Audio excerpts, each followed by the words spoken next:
Hello hello. Hello हाँ hello.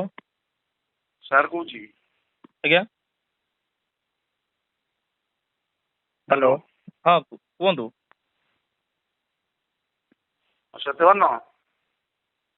ହଁ କୁହନ୍ତୁ। ହ୍ୟାଲୋ ହଁ ଆରେ ସତ୍ୟବାନ ନାୟକ ମୁଁ ସାର୍ କହୁଥିଲି ଆଇଏସି କହୁଛି ଥାନାରୁ କହୁଛି। ଆଜ୍ଞା ଆଜ୍ଞା। ଜାଣିପାରିଲେ ତ? ମୁଁ ତ ଜାଣିପାରୁନାହିଁ। ଏଇ ବନମାଳୀ ସାର୍ ନା? ହଁ ସାର୍ କହୁଛି ପରା। ଆଜ୍ଞା ଆଜ୍ଞା ସାର୍ କୁହନ୍ତୁ। କୋଉଠି ଘରେ? ହଁ ସାର୍ ଘରେ ଅଛି।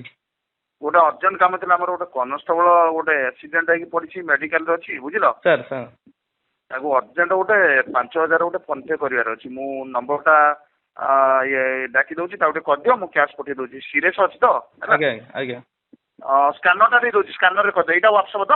ଆଜ୍ଞା ଆଜ୍ଞା ଆଜ୍ଞା। ଗୋଟେ ମିନିଟ୍ ଲାଇନରେ ଥାଅ ଗୋଟେ ମିନିଟ୍ ଲାଇନରେ ଥାଅ ମୁଁ ତା ଦେଇ ଦଉଛି। ପୁରା ସିରିୟସ୍ ପୁରା ମରିଯିବ ଅବସ୍ଥାରେ ସାଲାଇନ୍ଟା ଲାଗି ବ୍ୟସ୍ତ ହେଇଯାଉଛି ତ ପିଲାଟା। ଆଜ୍ଞା ଆଜ୍ଞା। ହଁ ଟିକେ ଲାଇନରେ ରହିଲ ଗୋଟେ ମିନିଟ୍। ମୁଁ ହ୍ୱାଟ୍ସଆପରେ ତମକୁ 912 ଏଇ ନମ୍ବରଟା ଅଛି ବା ହ୍ୱାଟ୍ସଆପରେ ସେଭ୍ ଅଛି ଏଠି।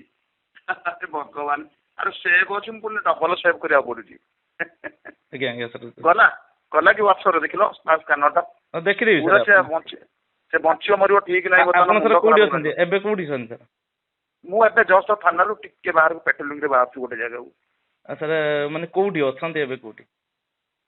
ଆଗରୁ ତ ଯୋଉଠି ହେଇଛି ଆଉ କଣ ଅନ୍ୟ କୁଆଡେ ପଳେଇବି ନା କଣ ମୁଁ? ଓହୋ ଆପଣ କେଇଠି ଖୁଣ୍ଟାରେ ଅଛନ୍ତି? ହଁ ଖୁଣ୍ଟାରେ ଏବେ ବି ଟ୍ରାନ୍ସଫର ହେଇଯିବ। ଆର ମାସରେ ଟ୍ରାନ୍ସଫର ହେଇଯିବାର ଅଛି। ବାଲେଶ୍ୱର ଟ୍ରାନ୍ସଫର ହବାର ଅଛି ମୋର। ହଁ ଆହୁରି ମାସେ ଅଛି ମାସେ। ହଁ ତାକୁ କରିଦିଅ ମୁଁ ସ୍କାନର ଦେଇ ସାରିଲିଣି କରିଦିଅ ହଁ ତାକୁ ସାର୍ ଟିକେ ହଁ ହେଲା। ହଁ ହଁ ଓକେ ଓକେ ଓକେ। ଆଜ୍ଞା। କହିବାକୁ ଗଲେ ସେ କାଲି 5:30 ବେଳେ ମୋର ଗୋଟେ କଲ୍ ଆସିଲା ଯେ ପଚାରିଲେ ହଠାତ୍ ଆସି ତାପରେ ମୋ ନାଁ ଧରିକି ଡାଇରେକ୍ଟ କହିଲା।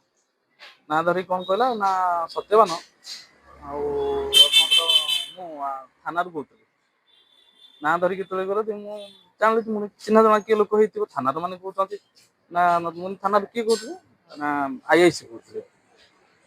ଆଉ ଆଇଆଇସି କହୁଥିଲେ ଆଉ ଅର୍ଜେଣ୍ଟ ଟିକେ ଦରକାର ଅଛି ଆଉ ମୁଁ ଟିକେ ସ୍କାନ୍ ପଠଉଛି ଟିକେ 5,000 ଟଙ୍କା ଟିକେ ପେ କରିଦେଇଥାଅ ଆଉ ମୁଁ ଗଲେ କ୍ୟାସ୍ ଦେଇଦେବି। ତାପରେ ଯେତେବେଳେ ମୋତେ ଜଣା ପଡ଼ିଲା ଯେ ମୁଁ ତାକୁ ପଚାରିଲି ଯେ ଆଜ୍ଞା ଆପଣ ବନମାଳୀ ସାର୍ କହୁଥିଲେ? ଆରେ ହଁ ବନମାଳୀ ସାର୍ ମୁଁ କହୁଥିଲି। ଆଉ ତାପରେ ଯେତେବେଳେ ମୁଁ ବନମାଳୀ ସାର୍କୁ ଭଲ ଭାବରେ ମୁଁ ଚିହ୍ନିଛି ଜାଣିଛି। ତାପରେ ତାଙ୍କ ଟୋନ୍ ବି ମୁଁ ଜାଣିଛି ଯେ ସିଏ ସେଇଭଳିଆ ଟାଇପ୍ର ଟୋନ୍ ଲାଗିଲାନି ଯେତେବେଳେ। ତାପରେ ମୁଁ କହିଲି ଠିକ୍ ଅଛି ଆପଣ ସ୍କାନ୍ଟା ପଠାନ୍ତୁ। ସ୍କାନରଟା ପଠେଇଲେ। ସ୍କାନରଟା ପଠେଇ ସାରିଲା ପରେ ତାପରେ ଯେତେବେଳେ ସ୍କାନରଟା ଦେଖିଲି ତାପରେ ସେଠି ଲେଖା ହେଇଛି କାର୍ତ୍ତିକ ରାଉତରାୟ। ଗୋଟେ ନମ୍ବର ଆସିଛି ଗୋଟେ ନମ୍ବର। ତାପରେ ଏଠି ୟୁପିଆଇ ଗୋଟେ ନମ୍ବର। ତାପରେ ଯାଇକି ଯେତେବେଳେ ମୁଁ ସାଙ୍ଗେ ସାଙ୍ଗେ ବ୍ଲକ୍ କରିଦେଇକି ତାପରେ ମୁଁ ଯାଇକି ଆଇଆଇସି ସାର୍ଙ୍କୁ ଜଣେଇଲି। ସାର୍ ଏମିତି ଏମିତି ଘଟଣା ହେଇଛି ଆପଣଙ୍କ ନାଁରେ ଜଣେ ଏମିତି ଇଏ କରୁଛନ୍ତି। ସାର୍ ପୁରାପୁରି ଟୋଟାଲି ରଖିଲେ ଫୋନ୍ ନମ୍ବର ରଖିଲେ ତାଙ୍କ ଫୋନ୍ ନମ୍ବର ଆଉ ୟୁପିଆଇ ଆଡ୍ରେସଟା ବି ରଖିଲେ। ତାପରେ ସେ କହିଲେ ଠିକ୍ ଅଛି ଏମିତି ବହୁତ ଜାଗାରେ ତ ଆସୁଛି ଆଉ ଆସିଥିବ ଏଇଟା ଫ୍ରଡ୍ଟା ଆଉ ତାପରେ ନେକ୍ସଟ ଇଏ କରିବା ଆଉ ତାକୁ ଯାଞ୍ଚ କରାଯିବ ଆଉ। ତାପରେ ଆପଣଙ୍କୁ ସେ ଆଉ କଲ୍ କରିଥିଲେ? ଆଉ ଥରେ ହଁ ପୁଣି କଲ୍ କରିଥିଲା। କଣ କହିଲେ ସେ? ନା ବ୍ଲକ୍ କରିଦେଇଥିଲି। ବ୍ଲକ୍ କରି ଯେହେତୁ ବ୍ଲକ୍ କରିଦେଇଥିଲି ସେଥିପାଇଁ ଆଉ କଲ୍ ଯେତେବେଳେ ଆସିଲା ଆଉ ଆସିଲାନି। ବର୍ତ୍ତମାନ ମୁଁ ସୁଦ୍ଧା କେହି ଜାଣିଗଲି ଜଣା ପଡ଼ିଲେଣି? ନା ବର୍ତ୍ତମାନ ସୁଦ୍ଧା କେହି କାହିଁ କିଛି କହିନାହାନ୍ତି। ତାଙ୍କ ଯାହା ଜାଣିଥିବେ।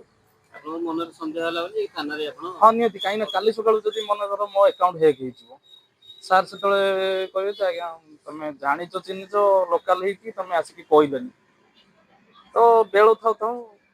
ଆଉ ସେଇ ଜିନିଷଟା ମୁଁ ବି ଚାହୁଁଛି ଯେ ସମସ୍ତଙ୍କୁ ବି ଟିକେ ପ୍ରୋବ୍ଲେମ ମାନେ ଆପଣଙ୍କର ଏଇ ଯୋଉ ସବୁ ଏଇଟା ସାଇବର ଠକ ଟୋଟାଲି ମୁଁ ଜାଣିପାରି ସେଇ ଜିନିଷଟା ଟୋଟାଲ ତମେ ଆଗେ ବ୍ଲକ୍ କଲି।